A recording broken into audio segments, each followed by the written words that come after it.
اس کو بھی economic affairs کو چیمہ صاحب کو دے دی گئی ہے. تو ایک لولی لنگڑی سی وزارت کا ایک تصور آیا. تو یہ عام سوال کیا جا رہا تھا ہاتھ باندھ کے کہ آپ ان سے امید اتنی زیادہ کی جا رہی ہے اور وہ بڑی اچھی باتیں بھی کر رہے ہیں کہ انہوں نے جو ایجنڈا دیا ہے کافی ساری چیزیں ہیں جو سمجھ آتی ہیں اور سب کی بڑی امیدیں ہیں کہ وہ واقعی عمل پیرا ہو کے ان کو ٹھیک کر سکیں, مگر ان کو ایک اپرچونٹی دینے کے لیے ان کو اختیار دینا بڑا ضروری تھا. تو ایک دم سے پھر 24 گھنٹے کے اندر وہ فیصلہ تبدیل ہو گیا. پہلے یہ بتایا تاثر دیا گیا کہ پرائم منسٹر نے کہا کہ یہ کیونکہ اہم اتنی زیادہ ہے تو میں خود اس کو خود مانیٹر کروں گا. اور پھر 24 گھنٹے کے بعد پتہ چلا کہ اسحاق ڈار صاحب کو بھی ECC میں سے نکال دیا گیا ہے اور پرائم منسٹر صاحب بھی پیچھے ہٹ گئے ہیں اور اورنگزیب صاحب کو یہ دے دی گئی ہے. اب یہ آپ دیکھیں اس طرح کے جو کیبنٹ لیول کے فیصلے ہوتے ہیں, کمیٹیاں جو بنائی جاتی ہیں, وہ 24 گھنٹے میں پہلے جس طرح آپ نے اپنے ابتدائی میں فرمایا کہ ارسا کے چیف کی ایک دم فیصلہ کر لیا گیا, پھر وہ ایک دم سے تبدیل کر دیا گیا. اب یہ اتنا بڑا فیصلہ ایک دم سے تبدیل کرنے سے یہ سوال ہوتا ہے کہ جناب یہ ڈیسیجن میکنگ کیا ہو رہی ہے, مسئلہ کہاں ہے. جو مجھے سمجھ آ رہی ہے کہ یہ کوشش تھی, کیونکہ آپ دیکھیں نواز شریف صاحب کی کمزوری ہیں ان کے سمدھی اسحاق ڈار صاحب, اس میں کوئی شبہ نہیں, رشتہ داری ہے اور یہاں رشتہ داریاں نبھائی جا رہی ہیں اور ان کو کئی طریقے سے ایڈجسٹ کرنا تھا تو وہ لائے گئے, مگر بڑے طریقے سے, کیونکہ سب سے زیادہ اہم دو چیزیں ہیں پوری اکانومی کے اندر. کیونکہ آپ نے دیکھے نا اس کے اندر جو ان کے اوپر الزام لگتا ہے شریف فیملی کے اوپر کہ جناب 30-35 سال سے ایک خاندانی اجارہ داری ہے تو فائنینس کو ذرا ڈھیلا چھوڑے. تو جب آپ نے اس کے اندر پرائیویٹائزیشن بھی کنٹرول کر لیا, ECC بھی کنٹرول کر لی, تو پھر پیچھے ڈار صاحب کا رول تو کم نہ ہوا. تو اس لیے پھر اب میرا خیال ہے کہ یہ میسج دیا گیا ہے کہ شہباز شریف صاحب کے لیے ایک فرما بنا ہوا ہے, ان کے لیے ایک رول ہے, ایک اس کے مطابق ان کو چلنا ہے. یہ جو حکومت, یہ کولیشن گورنمنٹ جو ہے, یہ ان کو دلوائی گئی جو ہے اور جس طرح کے مینڈیٹ پہ جن حالات میں دلوائی گئی ہے, تو یہ میسج ہے کہ نواز شریف صاحب اور ڈار صاحب ڈیسیجن میکنگ سے آؤٹ ہیں. شاید یہ جو فیصلہ ریورس ہوا ہے, شہباز شریف صاحب نے یا تو اپنی مرضی کی ہے یا نواز شریف صاحب کے کہنے کے اوپر یہ فیصلہ ہوا تھا اور بعد میں ان کو یہ سمجھ آئی ہے کہ نہیں جناب آپ کا یہ ایک رول ہے, یہ فرما ہے, آپ نے اس کے مطابق چلنا ہے. مطلب آپ نے اپنے حساب سے نہیں چلنا, جو چیز طے شدہ ہے بنا ہوا ہے, فرما ایک بنا ہوا ہے. تو ایک محدود اختیارات ہیں شہباز شریف صاحب کے, انہوں نے اس فرمے کے مطابق چلنا ہے. یہ امیجن کرنا کہ یہ ماضی کی جس طرح کی حکومتیں تھیں نواز شریف صاحب کی کہ وہ ٹھیکے پہ اسحاق ڈار, یہ وہ سسٹم نہیں ہوئے, یہ بدل چکا ہوا ہے. اور یہ میسج دیا گیا ہے کہ جناب یہ جس طرح, یہ میں بڑا سیف سا لفظ ہے فرما, اس کو اگر آپ سمجھ جائیں, سبھی سمجھ رہے ہیں کہ کیا فرمے سے مراد ہے, تو فرمے کے مطابق کیا جا رہا ہے. دوسرا یہ ہے کہ اسحاق ڈار جو ہے ان کا جو فارن منسٹری کے اندر بھی ہے, فارن منسٹری کے اندر ہمیشہ سے ہماری جو ہے یہ کافی دہائیوں سے ایک سلسلہ ہے, وہاں پہ ایک کلیکٹیو ڈیسیجن میکنگ ہوتی ہے. وہاں بھی foreign minister on his own نہیں کرتا, کافی وہاں پہ سٹیک ہولڈرز ہیں جن کی کامن ایک کلیکٹیو ڈیسیجن میکنگ ہوتی ہے, جس کے اندر جو ہے اسٹیبلشمنٹ کا رول ہوتا ہے, پرائم منسٹر کے آفس کا رول ہوتا ہے, باقی کا تھنک ٹینکس کا رول ہوتا ہے, تو ملا جلا کے ہوتی ہے.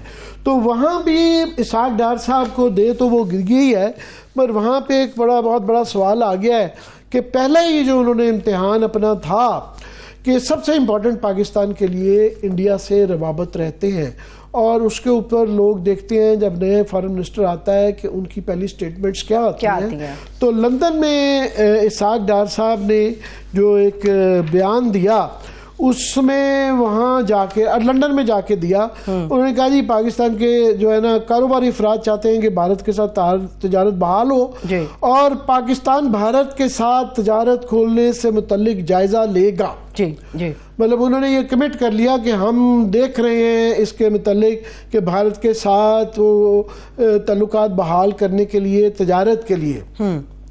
اب یہ ایک ایسا موقع ہے کہ آف کورس یہاں پہ ایک بہت بڑا طبقہ ہے, ہمارے جیسے لوگ بھی سمجھتے ہیں کہ نارملائز ہونے چاہیے تعلقات, مگر اس وقت جو بھارت میں جس طرح کے صورتحال ہے کہ مودی صاحب کا جس طرح کا موڈ ہے وہاں پہ الیکشن کی فضا ہے اور وہاں پہ جس قسم کی روز سٹیٹمنٹس آتی ہیں اور جو کشمیر میں اس وقت صورتحال ہے مقبوضہ کشمیر میں، اس کے بعد سے یہ کہنا ایک بہت ہی اس سے یہ لگا کہ یہ کولیکٹیو ڈیسیجن تھا، اور خاص طور پہ اس لیے بھی اس کے بعد جو فوری طور پہ ریئیکشن انڈیا کی طرف سے آیا اس سے پاکستان کی بڑی سبکی ہوئی ہے۔ مشاہد حسین سید صاحب نے، میں ان کا پڑھ دیتا ہوں، ظاہر ہے وہ فارن افیئرس پہ بڑی گہری نگاہ رکھتے ہیں، ان کی ایک ٹویٹ آئی، انہوں نے کہا جی یہ بڑی حیران کن اور انیکسپلیکیبل سمجھ نہ آنے والی بات ہے کہ جو پہلا میجر پالیسی ڈیسیجن اسلام آباد کی طرف سے جا رہا ہے وہ ایک بڑا ہی premature announcement disclosing intent to unilaterally resume trade with India. انہوں نے کہا جی وہ یہ ہم اپنے طور پہ ہی انڈیا کے کسی طرف سے جسچر کے باوجود کے بغیر ہی یہ فیصلہ کر رہے ہیں کہ ہم نے ان سے وہ کرنے جانا ہے، اور انہوں نے کہا جی ڈن کیجولی، بڑی کیجول طریقے سے کیا گیا ہے، ود انسیملی ہیسٹ، اور جلد بازی میں کی گئی ہے، رانگ ٹائمنگ، غلط ٹائم پہ کیا گیا ہے، and it sends wrong message to oppressed Kashmiris as a Pakistani wants to give a helping hand to Modi in his election campaign، کہ یہ کیا پیغام دے رہے ہیں کہ ہم وہاں سے مودی کو یہ غلط پیغام دے رہے ہیں کہ جناب وہ ہمارے متعلق بڑی سخت قسم کے بیانات دے رہے ہیں، اور ہم کہہ رہے ہیں کہ جناب ہم اس پہ ایکسپلور کر رہے ہیں۔ اور ان کی یہ بات جو ہے اسی دن انہوں نے بھی اس بات کا ذکر کیا کہ mood in India is right now not to overlook terrorism emanating from Pakistan, alleged terrorism from Pakistan which chooses terrorism, انہوں نے بڑے سخت الفاظ کیے۔ اور اسی دن جو ہے انڈیا کے جو فارن منسٹر ہیں جے شنکر صاحب، ان کا بڑا ہی سخت الفاظ میں جواب بھی آ گیا، جس میں انہوں نے کہا جی ٹوٹلی انہوں نے انکار پاکستان سے مذاکرات کے لیے کسی قسم کا بھی کہہ دیا۔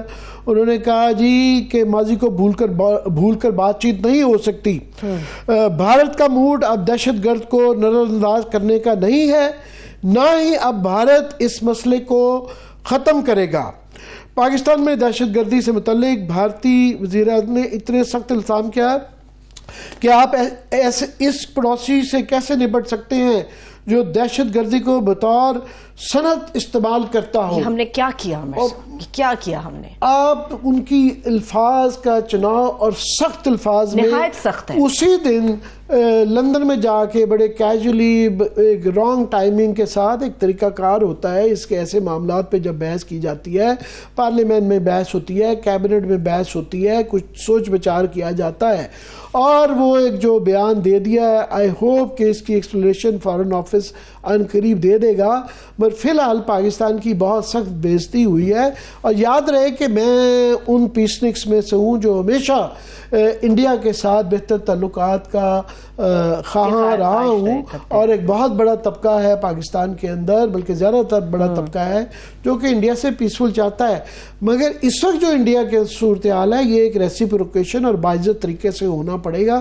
یہ نہیں کر سکتے کہ آپ یونیلیٹرلی ایک اعلان کر دیں اور پھر آپ کی وہ بےزتی بھی کر دیں، آگے سے تھپڑ مار دیں۔ یہ تھپڑ ہے، یہ پاکستان کے منہ پہ انہوں نے تھپڑ مارا ہے۔ اور یہ ساگدار کا صاحب کو جو ان کو وزیر خارجہ بھی بنایا گیا ہے، جو ایک پورٹ فولیو ان کے پاس رہ گیا ہے، یہ ماشاءاللہ شاید وہاں بھی ان کے کچھ پر کاٹنے پڑیں گے کہ یہ اس خبر کے بعد۔ اچھا عامر صاحب، ایسا لگتا ہے کنفیوژن ہے، میں اسی سے ریلیٹڈ ایک سوال آپ کو دے دیتی ہوں، اس کے بعد ہم آگے بڑھتے ہیں۔ معاملہ یہ ہے کہ میں احسن اقبال صاحب کو بھی سن رہی تھی، ان کا خیال ہے، جو نون لیگ کا خیال ہے کہ کیبنٹ کے اندر پیپلز پارٹی شامل ہو جائے گی آفٹر عید الفطر۔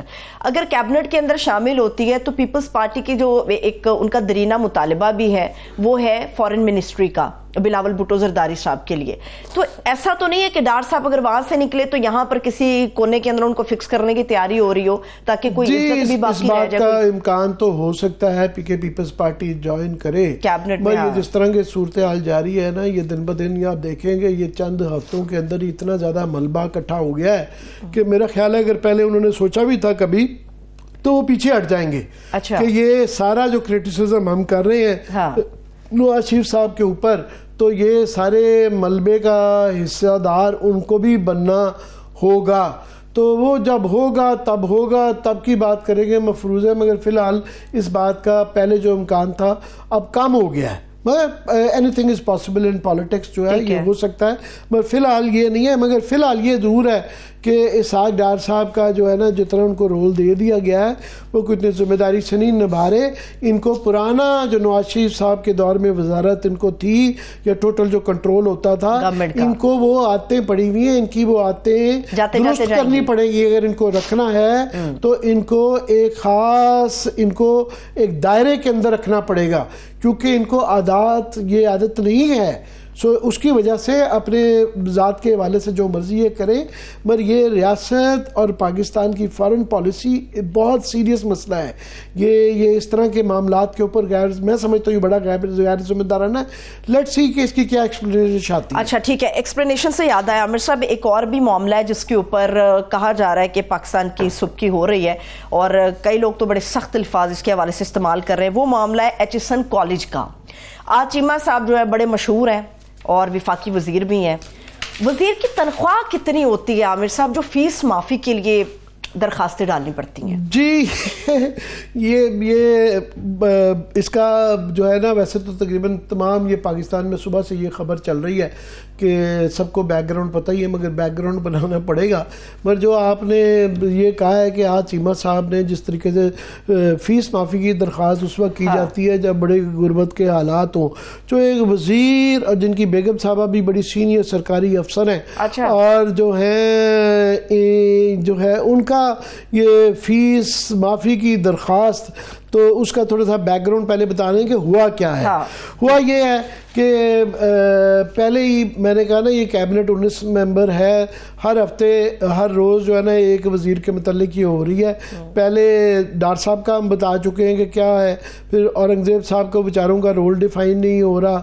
اب یہ چیمہ صاحب نکل آئے ہیں جن کے پاس اکنامک افیئرز بھی ہے، اور یاد رہے کہ اسٹیبلشمنٹ کے بھی وزیر ہیں وہ، مشیر برائے اسٹیبلشمنٹ. ہاں، اسٹیبلشمنٹ کیا ہوتی ہے جس نے پاکستان کی پوری بیوروکریسی کو دیکھنا ہے. یہ بڑے جونیئر افسر تھے، ویسے تو ایک جونیئر افسر کو نے جو انہوں نے اپنی مطلب میچورلی انہوں نے اپنی ریزائن کر کے اب پورے پاکستان کی بیوروکریسی کا ان کو انچارج بنا دیا ہے. ویسے ہی میں سمجھتا کہ یہ نامعزوں ایک فیصلہ تھا. بہرحال اسٹیبلشمنٹ ہوتا ہے جس نے پورے اس کے اندر اصول و ضوابط کا خیال کرنا ہوتا ہے، پوری دھیان رکھنا ہوتا ہے کہ کوئی بیوروکریٹ جو نا اپنے اصول و ضوابط سے تو نہیں ہٹ رہا. یہ نہیں کہ وہ خود بینڈ کرنا شروع کر دے اور اس طریقے سے اصول و ضوابط کو بینڈ کرنا دے جس کا یہ پورا میں اب یہ تفصیل بتانی شروع کرتا ہوں. کہ تفصیل فی الحال یہ ہے کہ یہ بتایا گیا ہے کہ ایچسن کے پرنسپل جو ہیں انہوں نے ریزائن کر دیا ہے اپنے عہدے سے، اور بڑی ہی تفصیلات جو ہیں اس کے اندر پہلے یہ ہمیں بعد میں تفصیلات پتہ چلیں کہ انہوں نے کہا جی مجھے یہ کہا جا رہا تھا کہ یہاں پہ دیکھتے ہوئے حالات کہ بڑی ہی پور گورننس ہونی شروع ہو گئی ہے اور میرے پہ بہت زیادہ پریشر ڈالے جا رہے تھے کہ میں ان کو رولز کو بینڈ کروں اور میں ایسے حالات میں کام نہیں کر سکتا. اور یہاں پہ پالیٹکس اور نیپوٹزم، اقربا پروری اور سیاست جو ہے وہ ایسے اداروں میں نہیں ہونی چاہیے. اور جو ہے مجھے جو ہے بڑے ہی prejudiced actions by Governor House have contributed to a breakdown of government and management under which I had to finally draw a line. انہوں نے کہا جی میرے پہ گورنر ہاؤس کی طرف سے بہت پریشر انڈیو قسم کے ڈالے جا رہے تھے، اس لیے یہ میں کر رہا ہوں. بعد میں اس کی تفصیلات یہ سامنے آئی کہ آج چیمہ صاحب نے ان کے صاحبزادے جو ایچسن میں ہیں ان کے لیے یہ نوٹیفیکیشن کی کاپی یہاں پہ چل رہی ہے. ان کو گورنر کی طرف سے 3 سال کا ویور دیا گیا. یہ صرف ایک بیٹا نہیں، یہ 2 بچوں کی فیس کے معاملات ہیں. مجھے درست کرنے کا شکریہ آپ نے. انہوں نے کہا جی بچوں کی ان کی نا فیس کی جو ہے نا معافی کر دی جائے 3 سال تک کے لیے. اور اس کے بعد یہ ان کی طرف سے یہ پہلے عطا تارڑ صاحب کی طرف سے پھر گورنر ہاؤس صاحب کے تو بہت سخت الفاظ میں جو ایکسپلینیشن آئی. عطا تارڑ صاحب نے فار ایگزامپل فرمایا کہ جناب ان کے بچے وہاں پہ 3 سال سے پڑھ ہی نہیں رہے تھے اور جو وہ کیونکہ یہاں پہ پوسٹڈ ہیں تو اس لیے یہ تو سمجھ نہیں آتی کہ جناب وہ کیوں اس چیز کی فیس دیں جبکہ وہ پڑھ ہی نہیں رہے ہیں. اور اس کے بعد گورنر صاحب کی طرف سے بھی یہ ایکسپلینیشن آئی ہے. اور ویسے بھی یہ سوال آتا ہے کہ جب آپ کسی کو فیس بھی نہیں دے رہے, جب آپ فیس نہیں دیتے تو ایک سلاٹ ہے, چاہ یہ رہے ہیں کہ وہ سلاٹ خالی رہے, ان کا داخلہ بھی رہے, اس کی جگہ پہ کوئی اور بھی نہ آ سکے. جب آپ یہ چاہ رہے ہیں کہ ان کا جگہ بھی خالی رکھی جائے اور وہ فیس بھی نہ دیں, اس سے تو پھر وہ 3 مہینے کی جو گرمیوں کی چھٹوں میں فیس مانگتے ہیں وہ بھی نہیں اسکولوں کو مانگنی چاہیے. اور پھر وہ کیوں وہ سلاٹ خالی رکھیں جب بچے آ ہی نہیں رہے. اور ایک شخص کے لیے ایک اتنی پرانی پالیسی جو ہے, جو کہ یہ ایچسن کے پرنسپل صاحب نے بھی کہا ہوا ہے اپنے خط کے اندر, انہوں نے جو مینجمنٹ کو لکھا ہے کہ جناب ایک بندے کے لیے ایک پالیسی جو بنائی جاتی ہے, 2 قسم کے اب یہاں پہ بچے ہوں گے. ایک وہ بچے جن کا جو کہ یہاں پڑھ نہیں رہے ہیں اور فیس بھی نہیں دے رہے ہیں, ان کے لیے سیٹیں خالی رکھی جائے. ایک بچے کے لیے پالیسی بدلی جائے, مطلب ایک شخص کے بچوں کے لیے, کیونکہ وہ وزیر ہیں, کیونکہ وہ بہت طاقتور آدمی ہے, کیونکہ وہ اسٹیبلشمنٹ کے وہ ہیں. تو وہ نہ صرف یہ کہ مگر اس کے بعد پھر جو ہوا کہ بہت زیادہ جو گورنر ہاؤس کی طرف سے جو پریس ریلیز آئی اس میں جو پرنسپل صاحب ہیں مائیکل تھامسن صاحب, ان کی میں سمجھتا ہوں شان میں بہت گستاخی کی گئی اور بڑے سخت الفاظ ہیں کہ الٹا ان کو یہ کہا گیا کہ انہوں نے اپنے خط کے اندر ناشائستہ زبان استعمال کی اور غلط بیانی سے کام لیا. اور پھر انہوں نے کہا جی ان کے خلاف پرنسپل کو فروری 2024 سے تعدیبی کارروائی کا سامنا کر رہے ہیں. انہوں نے کہا جی ان کے خلاف تو تعدیبی وہ چل رہی ہے. اور ساتھ میں ایک سید بابر علی صاحب نے 6 فروری کو جو ہے اپنے جو سید بابر علی صاحب, یہ بورڈ ممبر ہے غالباً, بورڈ کے جو ہیں یہ چیئرمین غالباً رہے اور شاید لانگسٹ لاسٹنگ شاید چیئرمین بھی رہے. سید بابر علی کا تعارف یہ ہے, یہ پاکستان میں سے ان چند بڑے جو امیر لوگوں میں سے ہیں جنہوں نے فلنتھراپی میں ملک کے مسائل کے اندر بہت ان کی کاوشیں ہیں. ورنہ پاکستان کے جت سیٹ ہیں جنہوں نے پاکستان سے ہی کمایا, ایک جنریشن میں کمایا, تمام بڑے خاندان, ان کی بڑی نامنل قسم کی کنٹریبیوشن ہے. امریکہ میں ویسٹ میں اگر کوئی اپنے وہیں سے کمائے اور واپس معاشرے کو نہ دے تو بہت برا سمجھا جاتا ہے. یہ بل گیٹس وغیرہ انہوں نے مجبوری میں یہ فاؤنڈیشنیں بنائی تھیں کیونکہ ان کے متعلق لوگوں کا بہت ریاکشن آیا تھا. تو یہ بابر علی صاحب ان چند لوگوں میں سے ہیں جن کی بڑی کنٹریبیوشن ہے. فار ایگزامپل لمس کا جو ادارہ جس کی وجہ جو پاکستان کا اس وقت سب سے میں سمجھتا ہوں اعلیٰ تعلیم کا ادارہ ہے, وہ ان کی کاوش ہے. اس کے علاوہ بے تاشا سوشل کازز کے اندر یہ ان کی کاوشیں ہیں. ایچسن کو بھی یہ دیکھتے رہے ہیں اور انہوں نے ریزائن کیا. اور اب یہ شک پڑتا ہے کہ اس میں کیونکہ وہ بڑے ڈیسنٹ آدمی ہیں, بڑے پیارے الفاظ میں انہوں نے جو ہے نا انہوں نے کہا جی میں اپنے ہیلتھ اور ایڈوانس اسٹیج کی وجہ سے میں جو ہے نا ریزگنیشن دیتا ہوں بورڈ سے کی مینیجنگ کمیٹی سے, وہ چلے گئے. مگر پورا ایک صفحہ انہوں نے انہی پرنسپل صاحب کا تعریف میں لکھا ہے. اور میں یہ بتانا چاہتا ہوں, انہوں نے کہا جی میں پرنسپلز کے ساتھ 1934 سے ایچسن کے یہ یہیں پہ ہی پڑھے, یہیں پہ ہی وہ رہے اور اس ادارے کے تعلیمی سرگرمی کو آگے بڑھایا. اس کی نشر و نما کے لیے ایچسن کی سید بابر علی صاحب اس کے اندر شامل رہے. انہوں نے کہا جی میں نے 1934 سے لے کے آج تک کتنے سال ہو گئے, یہ دیکھیں پاکستان بننے سے پہلے یہ جو ہے 1934 سے, وہی میں کہہ رہا ہوں نا.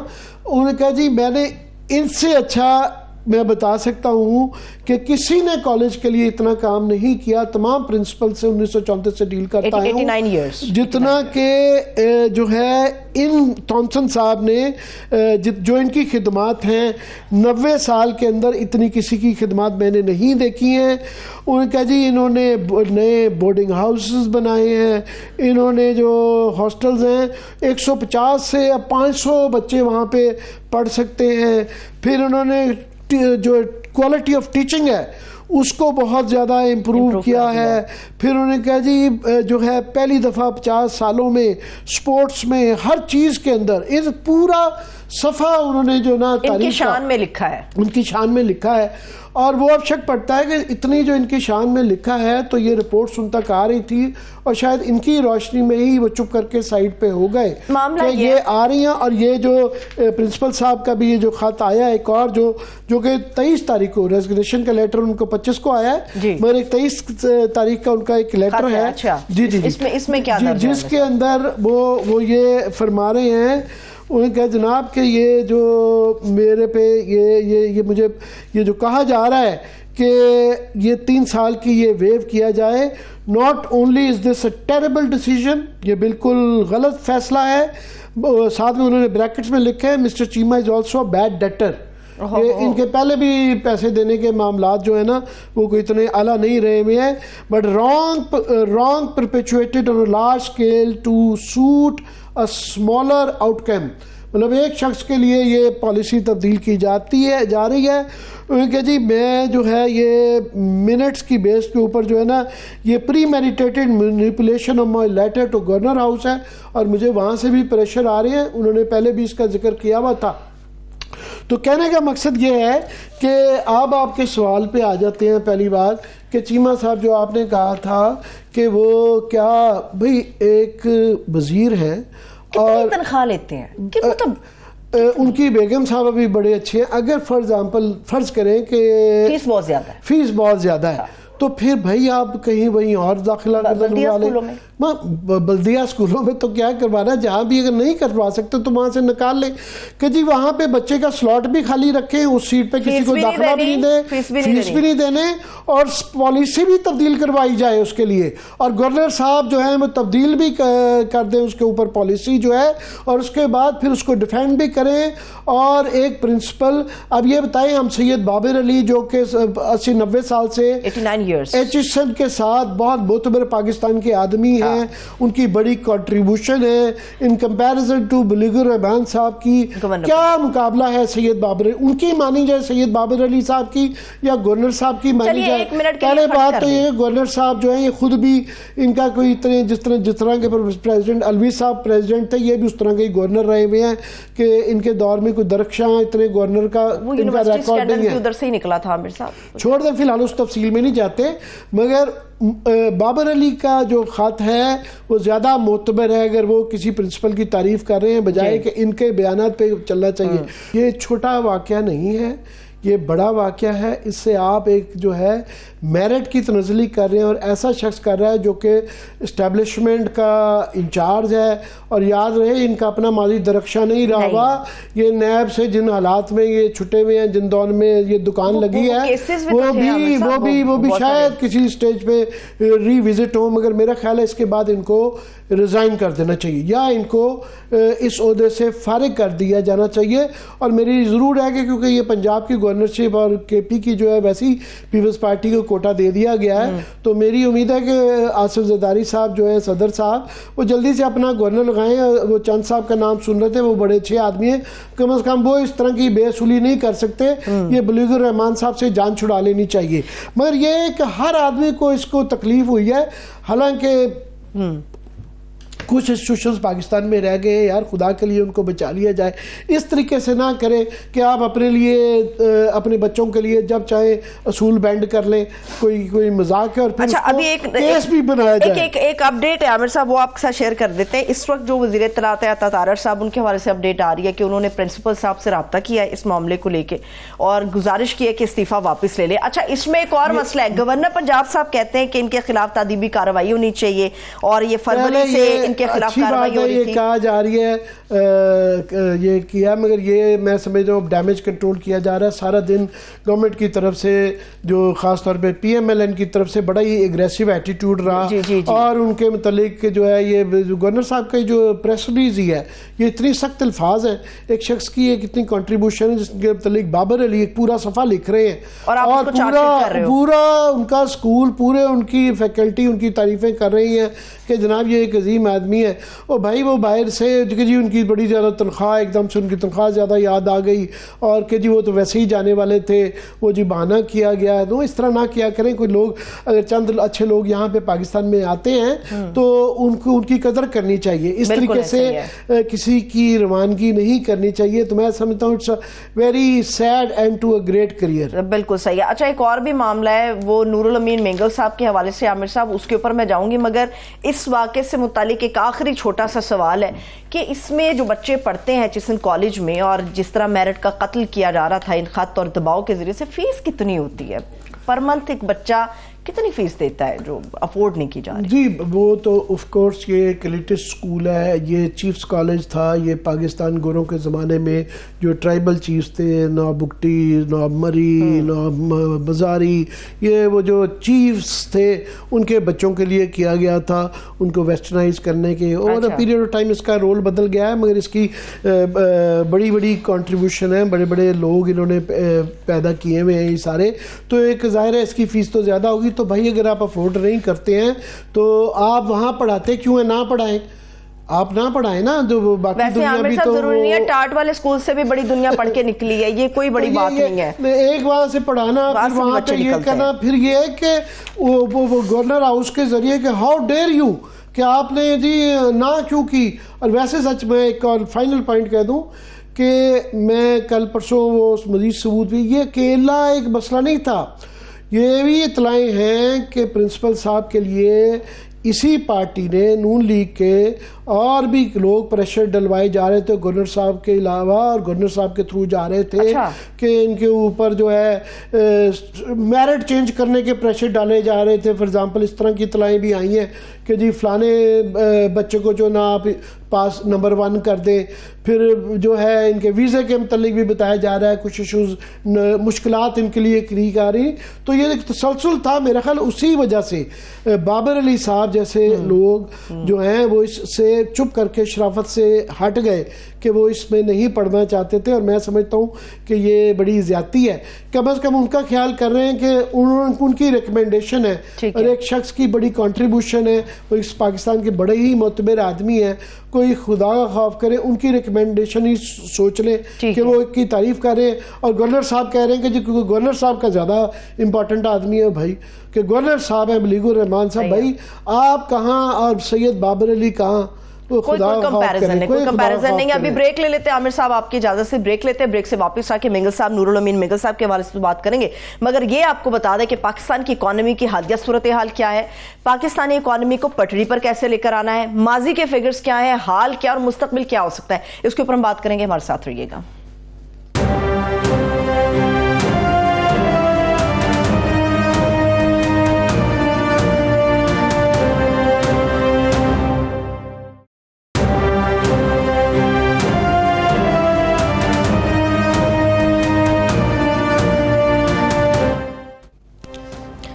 بریک کے بعد ایک بار پھر سے تمام دیکھنے والوں کو ہم خوش آمدید کہیں گے. پاکستان کی جو معاشی صورتحال ہے اس کے اوپر ہم بڑی تفصیل کے ساتھ گفتگو کرنے جا رہے ہیں.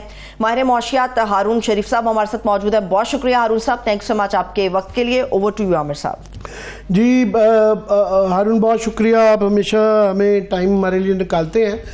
میں آپ سے پوچھنا تو چاہ رہا ہوں، یہ جو ہے پیزٹ قسم کی جو اپائنٹمنٹس ہوتی ہیں کہ پہلے جو ہے ایک دم ای سی سی کو ہیڈ پرائم منسٹر کر رہے تھے، پھر 24 گھنٹے کے اندر پتہ چلا اسحاق ڈار صاحب بھی اس میں سے نکال دیے گئے ہیں، اور اب دوبارہ پہلے سمجھ نہیں آ رہا تھا کہ ان کو ایک لولی لنگڑی قسم کی فنانس منسٹری دی جا رہی ہے، ایک پاور لیس قسم کی، جس کے اندر سے اکنامک افیئرز بھی نکال دیا گیا ہے، پرائیویٹائزیشن سے بھی ان کو نکال لیا گیا ہے، اور یہاں سے ایک دم ریورسل ہو گیا. تو یہ جو ڈیسیجن میکنگ ہو رہی ہے، میں پوچھنا تو اس پہ چاہ رہا ہوں آپ سے، مگر کوئکلی آپ ایچسن کے متعلق کچھ کہنا چاہ رہے تھے.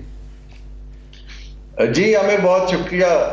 دیکھیے جب بھی کوئی معیشت کے اوپر باہر کے لوگ دیکھتے ہیں تو سگنلز بڑے ضروری ہوتے ہیں. یہ جو آپ نے ساری باتیں کی ہیں، یہ ایک کنفیوزڈ سٹیٹ آف سگنلنگ ہو رہی ہے، اس پہ پھر لوگ جو ہیں اعتماد نہیں آتا. اب آپ ایچسن کے پرنسپل کا دیکھیے کہ جو نیوز آئٹم گیا ہے وہ بڑا کلیئرلی ڈیمیجنگ ہے کہ ایک پروفیشنل کو آپ نے پولیٹیکلی مینیپولیٹ کرنے کی کوشش کی، اس نے سٹینڈ لیا اور آپ نے ان کو اس نے ریزائن کر دیا.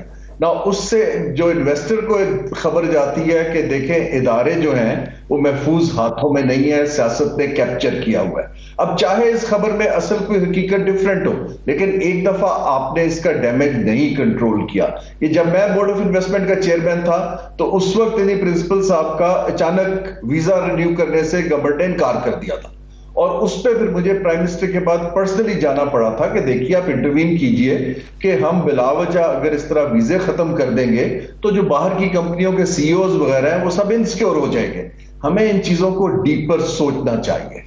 چلیے آپ نے کنفرم کیا, میں یہ اشارتاً یہی کہہ رہا تھا کہ ان کے ساتھ یہ زیادتیوں کا سلسلہ یہ کافی پہلے سے جا رہا تھا, اور میرے لیے تو بہت تکلیف دہ بات یہ ہے کہ سید بابر علی کی بہت پاکستان کے لیے کنٹریبیوشنز ہیں, وہ ان انڈسٹریلسٹ میں سے ہیں پاکستان کے امیر لوگوں میں سے جن کا چیریٹی کے لیے فلنتھراپی کے لیے بڑا رول ہے, اور بڑے ہی ان کو جس طریقے سے اس سے ہٹنا پڑا ہے اس عمر میں, اور غالباً ان کا کہانی سنا جا رہا کہ وہ کیا کہہ رہے ہیں اس پرنسپل کے متعلق, بلکہ بلیغ الرحمان صاحب کا زیادہ امپورٹنٹ ہو گیا ہے. بہرحال تھینک یو فار کنفرمیشن. اب میں اپنے اوریجنل اس پہ آنا چاہ رہا ہوں کہ یہ جو ہمیں بڑی امیدیں ہیں کہ اورنگزیب صاحب کی, حالانکہ ہمارا امپورٹنٹ فائنانس منسٹر کا تجربہ اچھا نہیں رہا ہوا, میرا خاص طور پہ بڑا ہی ایک تاسس شوکت عزیز کے زمانے سے ہے, کچھ وہ اچھی باتیں کر رہے ہیں, امید کی جاتی ہے کہ چلو یار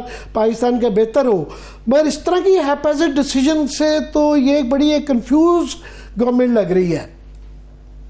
جی عامر, آپ اگر پہلے بات نمبر 1, جب میں ابھی 2 ماہ سے تقریباً یورپ میں تھا, کام کر رہا تھا, میں آکسفورڈ یونیورسٹی کے ساتھ بھی کچھ کام کرتا ہوں, جو سگنلز جا رہے ہیں اس وقت, آپ اگر وزیروں کے پورٹ فولیو دیکھیے اس سے بھی کنفیوز جا رہے ہیں. دیکھیں نا, اگر ہماری پرائرٹی کلائمیٹ چینج ہے, ابھی تک کوئی ایسا وزیر ہمیں دکھائی نہیں دے رہا. کامرس کے اوپر بھی ہمارے جو وزیر ہیں ان کا بیک گراؤنڈ نہیں ہے. انویسٹمنٹ پہ ہم نے وزیر لگائے ہیں جو رولنگ پارٹی سے نہیں ہے, اور جو کمیٹی بنی ہے کیبنٹ کی اس کو فارن منسٹر چیئر کریں گے, پرائیویٹائزیشن کی بھی کریں گے. اچھا, یہ جو کنفیوژن ہے یہ پاکستان کے لیے بڑی ڈیمیجنگ ہے, اور بڑی 3 میسج دے رہی ہے. میسج 1 کہ یہ جو پارٹیاں ہیں انہوں نے معیشت کے اوپر کوئی تیاری نہیں کی ہوئی ہے, اور ان کے پاس لوگ نہیں ہے, اور جو کلیئر ہے جو ہم فائنانس منسٹر لائے ہیں ان کے پاس انٹرنیشنل اداروں سے ڈیل کرنے کا تجربہ نہیں ہے, اور غربت کے متعلق یا ہیومن ڈیولپمنٹ کے متعلق پالیسی میکنگ کا, پبلک پالیسی کا تجربہ نہیں. اب اللہ کرے کہ اس پہ کامیاب ہوں, ایک اچھے پروفیشنل ہیں, لیکن ایک پروفٹ میکنگ ادارہ چلانا اور اسٹیٹ کرافٹ 2 بڑی فرق چیزیں ہیں, تو ابھی ان کو ٹیسٹ کیا جائے گا. یہ جو سگنلنگ ہو رہی ہے عامر صاحب, دیٹ وریز می, یہ بتاتی ہے کہ تیاری بالکل نہیں ہے, اور اس میں خطرہ یہ ہوتا ہے, میں اس کو آئی ایم ایف سے لنک کروں گا, کہ پھر انٹرنیشنل ادارہ جو بھی ٹیبل پہ رکھتا ہے آپ ڈیسپریشن میں اس کو سائن آف کر دیتے ہیں اگر آپ کے پاس کاؤنٹر کی تیاری نہ ہو. جس بھی ملک نے آئی ایم ایف سے اچھا ڈیل کیا ہے انہوں نے پہلے اپنا ہوم گرون آپشنز کی تیاری سامنے رکھتے ہیں تاکہ نیگوسیشن ہو. ہم ری ایکٹیو کام کر رہے ہیں کہ آپ بتائیے, آئی ایم ایف کہتا ہے آپ یہ کام کر دیں, ہم کہتے ہیں اچھا یہ نہیں, ہم 2 میں سے 3 یہ پک کر لیں گے. تو ابھی تو یہ سگنل مجھے دکھائی دے رہا ہے. جی یہ بالکل. ایک اور جو بحث یہاں چھڑ گئی ہے کہ جو فائنانس منسٹرز کے 1-2 انٹرویوز آئے ہیں اس میں انہوں نے بھی اشارے دیے ہیں, پہلے بھی یہ اشارے آئے ہیں کہ این ایف سی کو ری وزٹ کرنے کی ضرورت ہے, گو کہ میرا خیال ہے اس کے لیے آئینی ترمیم بڑی ضروری ہے, 18ویں ترمیم کو ری وزٹ کرنا پڑے گا, جو ایک نمبرز گیم بہرحال مشکل کام بھی ہے. مگر ایک ڈیبیٹ شروع ہو گئی ہے. فار ایگزامپل مفتاح اسماعیل صاحب نے اس کے حق میں کہا کہ جناب واقعی بڑی صورتحال بری ہے کہ 57% جو ہے وہ صوبے لے جاتے ہیں اور وہ 90% وفاق سے پیسے لیتے ہیں اور وہ اپنے ٹیکسز نہیں لگاتے ہیں, بلا بلا بلا. انہوں نے بالکل ایک الزامات کی جو ہے صوبوں کے اوپر وہ چھاڑ کر دی ہے. اور آج کیسر بنگالی صاحب کا ایک آرٹیکل چھپا ہے جو وہ ان کی ڈیفنس میں آئے ہیں صوبوں کی کہ جناب آپ یہ پوری سٹوری نہیں دے رہے کہ یہ معاملات ہیں جہاں وفاق کی بھی یہ ذمہ داریاں, آپ اپنے فلانی چیزوں سے سول ملٹری ایکسپینڈیچرز کم کریں, آپ فلانی جگہوں سے اپنے وہ پیسے کاٹیں, تو اس کے بعد ان کو الزام دیں. آپ اس ایشو کے اوپر پہلی بات کہ how easy it is to revisit NFC, کیونکہ پولیٹیکل ایشوز بھی ہیں, اکنامک ایشوز بھی ہیں, مگر اس ڈبیٹ میں آپ کا پوائنٹ آف ویو کیا ہے؟ جی میرا پوائنٹ آف ویو یہ ہے کہ دونوں طرف سے کریکشن کی ضرورت ہے. جب حکومت نے یہ ڈیوالو کیا صوبوں کو تو انہوں نے فیڈریشن کا سائز چھوٹا نہیں کیا, خرچہ ڈبل ہو گیا. صوبوں نے کیونکہ ان کو قرض فیڈریشن لیتا ہے اور گرانٹ کے طور پہ آگے دیتا ہے, ان کے اوپر کوئی پریشر نہیں ہے کہ ہم نے یہ پیسہ واپس کرنا ہے, انہوں نے اپنی کیپیسٹی نہیں بلڈ کی. اب یہ چیزیں یہاں پرائم منسٹر کی کنویننگ پاور ٹیسٹ ہوگی. کولیشن کے ساتھ, کیونکہ دو ایسے ایشوز ہیں جن پہ مجھے ٹربل دکھائی دیتی ہے. ایک, کیونکہ پیپلز پارٹی جو ہے 18th امینڈمنٹ کو اون کرتی ہے اور کیسر کا آرٹیکل اسی کی ریفلیکشن ہے. جو دوسری چیزیں کنٹیسٹ ہوگی آئیڈیولوجیکلی ان پیپلز پارٹی پرائیویٹائزیشن کے خلاف ہے. اب ان دو چیزوں کے اوپر اگر تو پرائم منسٹر بنا لیتے ہیں, لوگوں کو ٹیبل پر لے آتے ہیں, تو I think there is nothing better than that. لیکن مجھے لگتا ہے کہ یہ بڑی راکی رائڈ ہے اور یہ ہونے والی نہیں ہے, کیونکہ پوزیشنز بڑی ہارڈ ہے. دوسرا یہ ہے کہ صوبوں سے اگر پیسے آپ کو ریشنلائز کرتے ہیں, آپ کو شاید فیکچوئل میں ایک نمبر دوں, ضیاء الحق صاحب سے پہلے جو صوبوں کا شیئر ہوتا تھا وہ 70% سے زیادہ ہوتا تھا. فیڈریشن صرف 22% میں گزارا کرتی تھی, 4% ان کو کلیکشن چارجز ملتے تھے. جب مارشل لا لگا تو یہ ریورس ہو گیا, جو اسلام آباد کا خرچہ تھا وہ تقریباً 70% ہو گیا, صوبوں کا 30% ہو گیا. اب ہم نے اس کو پھر سے ریورسل کی طرف لے جانا شروع کیا. سو ہم ایکسپیریمنٹ کیے جا رہے ہیں. تو میرے حساب سے دیکھیں ایکچوئل مسئلہ میں دو چیزیں کلیئر کرتا جاؤں. یہ جو ہم اکانومی کی اس وقت بات کر رہے ہیں, یہ جو سٹیپس ہو رہے ہیں, چاہے FBR ہو یا کچھ ہو, یہ حکومت کو سہارا دینے کی بات ہو رہی ہے. یہ کوئی لوگوں کی جاب کریٹ کرنے کی بات نہیں ہو رہی ہے. تو ایفرٹ اس وقت یہ ہے کہ کسی طرح حکومت کی کتاب بیلنس ہو پائے. اس کے پولیٹیکل کوشچنز بہت زیادہ ہیں کہ یہ پیپلز پارٹیز پہ جس کے اوپر مرہون منت ہے یہ فیڈرل گورنمنٹ, وہ ان کا NFC کے اوپر اور 18ویں ترمیم میں بڑا سٹینڈ ہے. اس طرح ہی KP کے اندر جو ہے ایک ڈیفرنٹ گورنمنٹ ہے, وہ کیوں اور یہاں وہ بات چیت کا ماحول بھی کوئی اتنا سازگار نہیں ہے جس میں اس طرح کا بڑا فیصلہ ہو جائے. یہ تو بالکل اپنی ہے. دوسرا اس کے اندر جو ایک اور جو اورنگزیب صاحب نے کہا ہے, بہت زور دیا ہوا ہے کہ جناب یہ ہمیں ضرورت ہے کہ آف کورس ساری گورنمنٹس ہی ٹرائی کرتے رہی ہیں اور سب مانتے ہیں کہ ریٹیلرز کو ٹیکس لگانے کی ضرورت ہے, پراپرٹی کے اوپر ٹیکس لگانے کی ضرورت ہے, بگ ایگریکلچر کے اوپر لگانے کی ضرورت ہے.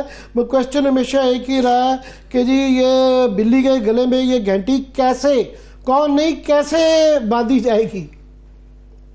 دیکھیں ہمیں جہاں تک ضرورت کا تعلق ہے یہ تو سب جانتے ہیں کیا ضرورت ہے, اور اس کو کہنا تو میں اسپیسیفک کر دیتا ہوں کہ پنجاب کے اندر ہی فار ایگزامپل یہ نون لیگ کو ہی ریٹیلر کے اوپر جو ہے اپنی ہی گورنمنٹ ہے, وہاں پہ یہ آپ آسانی سے ہوتا دیکھ پائیں گے, یہ کر لیں گے. کیونکہ نواز شریف صاحب کا بھی حال ہی میں سوری لمبا میرا سوال ہو جائے گا کہ انہوں نے حال ہی میں جو ادھر سے IMF کو وہ کہہ رہے ہیں اورنگزیب صاحب کہ ہم ان کی بالکل پوری عمل درآمد کریں گے اور لانگ ٹرم ان سے کریں گے. نواز شریف صاحب کا بیان آ گیا کہ یہ گیس اور بجلی پہ یہ جو ہے IMF کے کہنے پہ نہیں ڈالا جا سکتا. وہ پہلے ہی یہ وائبز آنی شروع ہو گئی ہیں, تو آگے کیا کریں گے؟ جی دیکھیں یہ جو گڈ کاپ بیڈ کاپ کا سگنل ہے اگین بہت برا ہے. آپ کا ریپرزینٹیو فائنانس منسٹر ہے, اس کو جو بات کرتا ہے پولیٹیکل قیادت کو ویزیبلی پیچھے کھڑا ہونا چاہیے. آپ کو یاد ہوگا جب مفتاح تھے فائنانس منسٹر تو جب انہوں نے گیس کی پرائسز کو ریشنلائز کیا تھا تو پولیٹیکل ایلیٹ نے مریم صاحبہ نے اور سب نے ان کے اوپر بالکل بچھاڑ کر دی تھی, اٹیک. سو اس سے سگنل یہ جاتا ہے مارکیٹ کو کہ جی یہ جو ہے با اختیار نہیں ہے. ہمیں اس کی گورننس اور آپٹکس کو بڑا کلیئرلی سمجھنے کی ضرورت ہے. انٹرنیشنل ادارے جو ہیں وہ دنیا کے سارے ملکوں سے ڈیل کرتے ہیں, ان کو سب نظر آ رہا ہے. دیکھیے کیونکہ میرا تعلق 30 برس سے اداروں سے رہا ہے, تو جو میری بات چیت ان سے ہو رہی ہے ان کا پہلا سوال یہی ہے کہ کیا کولیشن اس کو ڈیلیور کر پائے گی, کیا یہاں پر ہمارے جو ہیں لیڈ FBR کے اور اس کے. لیکن اورنگزیب صاحب نے پہلا انٹرویو دیا اور پرائیویٹائزیشن کو انہوں نے کہا میری پرائیورٹی ہے. اب جو CCOP بنی ہے اس کو ہیڈ فارن منسٹر کر رہے ہیں. سو سڈنلی کانفلکٹس ڈیولپ ہو جاتے ہیں. آئی تھنک ہمیں اس کو بڑا سنبھل کے چلنا چاہیے. میں اس دفعہ جو میری رائے ہے انٹرنیشنل دنیا سے بات کر کے, پاکستان کو بیل آؤٹ نہیں ملے گا. بہت بہت بہرحال لیٹس ہوپ ناٹ بہرحال بہت شکریہ آپ کو دوبارہ وہ کریں گے میں دیں گے. بہت شکریہ, تھینک سو مچ. ہارون شریف صاحب موجود تھے. عامر صاحب جاتے جاتے میرے پاس آخری اب 2 منٹ بچے ہیں. جی مینگل صاحب میں اس کو مس نہیں کرنا چاہتا کیونکہ یہ بڑی ہی ایک دل کو چھونے والی خبر ہے کہ سیکٹری داخلہ ہیں پنجاب کے نور الامین مینگل صاحب, وہ یہاں سی ڈی اے میں بھی کوئی اتنی شہرت کما کر نہیں گئے ہوئے, ایک بڑی ٹریل پیچھے چھوڑ کے گئے ہوئے ہیں.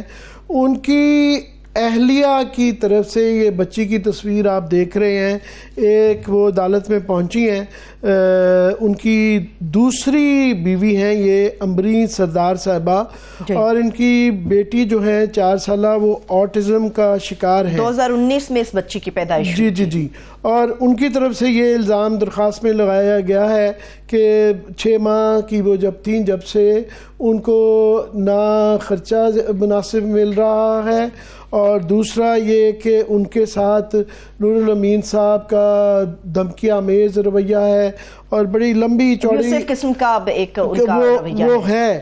کیونکہ میں جو ہے نور الامین صاحب کو ہم نے بڑے لمبا چوڑا یہ اس کے کہ اپنا وہ جواب دے دیں, اور ویسے تو یہ بڑا وہ ذاتی ہے, مگر اس بچی کو اور وہ بھی اسپیشل اس کی نیڈز ہیں وہ دیکھتے ہوئے یہ ایک بڑا ایک صاحب اختیار آدمی ہے, تو اس بچوں کی کفالت نہ کرنا ایک بڑی ہی تکلیف دہ بات ہے.